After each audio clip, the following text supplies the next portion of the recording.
like tying all of that together, like in your formative years, I mean, a special thing happened in a festival that you're like the main proprietor of, it seems, SIMFEST, and that has to do with you actually playing with Ernie Gancio of Yano. Yeah, Like correct, you correct. said, that happened at the Crazy. very last minute, right? Yeah, actually, yeah, that's the result of the us. We made a mistake actually of um Oh wow, so it because was fate almost, like yeah, it's or it fate. seemed like. I did not intend for that to happen actually. Eric of Yano was had already played by then. He had already completed a set like an hour like about an hour. He had like this 12 song or 13 song set, and he had just completed that, but it was still waiting for me because I still had not given him his fees for that event, right? Yeah, Because yeah. for that he was asking for quite a substantial amount, so I only paid him like a down payment, and he was waiting for me to.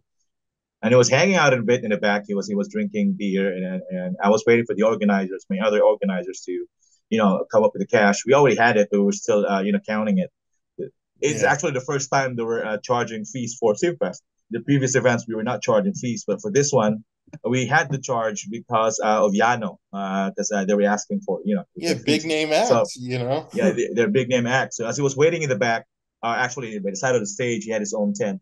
Then he was drinking with a couple of his bandmates, Right. and I came up to him, I gave him money, and then Siguro, probably because he was, he actually promised me a set, an hour and a half, like 20 songs. But he was only able to play like an hour, so probably felt like he needed to at least entertain some of my questions. Guy, I had so many questions that I wanted to ask him, so Oh we talked man. for like so many because they're basically for me they're my favorite Filipino band, and I had only known actually like several years after they disbanded that they were actually no longer together with he's no longer together with Dong Abay, the singer. Yeah. So yeah, so Good I old spoke dong. with him. He told me a lot of things. I learned a lot. And then at the end of a conversation, as the last band was playing at 2 a.m. probably or 2:30, I asked him, "Hey, you want to jam?" Because he told me that he played drums, Oh and I asked wow. him, "Oh, why don't you play drums?" And I played a Because song he's with you. normally a guitarist, right?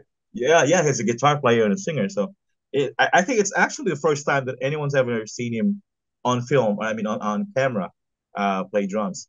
So Wow. it was amazing. It felt surreal at that point. I was already half drunk. He probably is a little buzz was a little buzzed. So Probably yeah, still so getting over. yeah, so that's probably one of the reasons why he readily agreed when I asked him, "Hey, Dong, I mean, hey Eric, what do we play Bananaso, their biggest hit? Since let's just jam for a bit before you go, and one for the road."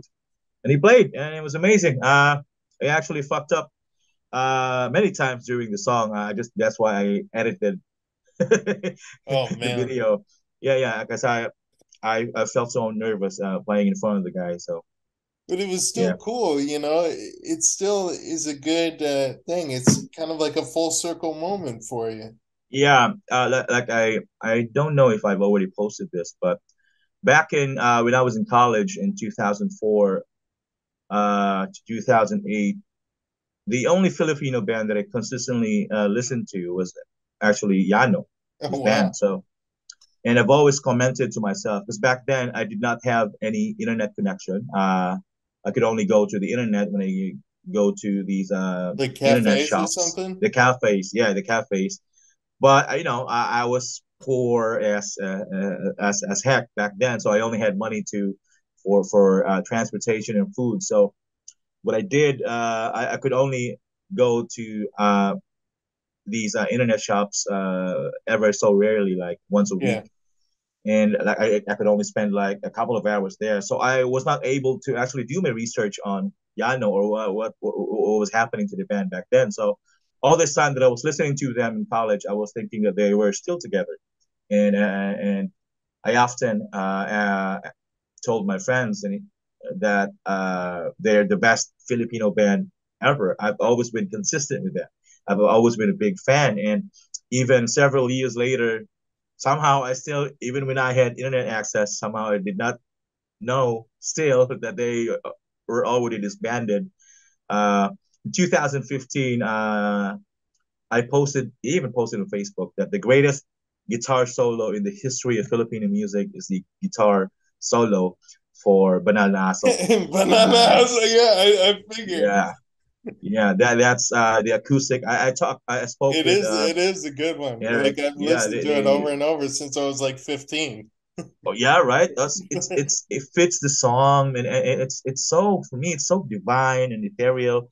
Uh, so that's one of the first things that I actually asked him. And he said that he recorded that guitar solo in a span of a day, I think, during recording sessions, and he did it like in only 2 or 3 takes. Wow.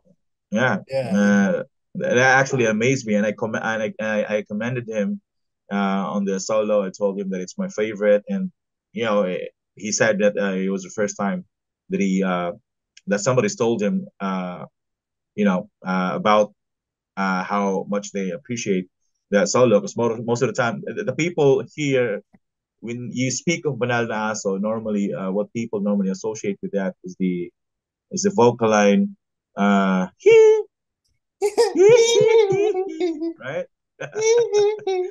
Kako sadyang ang isang ari na That's crazy, man. tayo. You know the words. Yeah, yeah, kind of. God damn.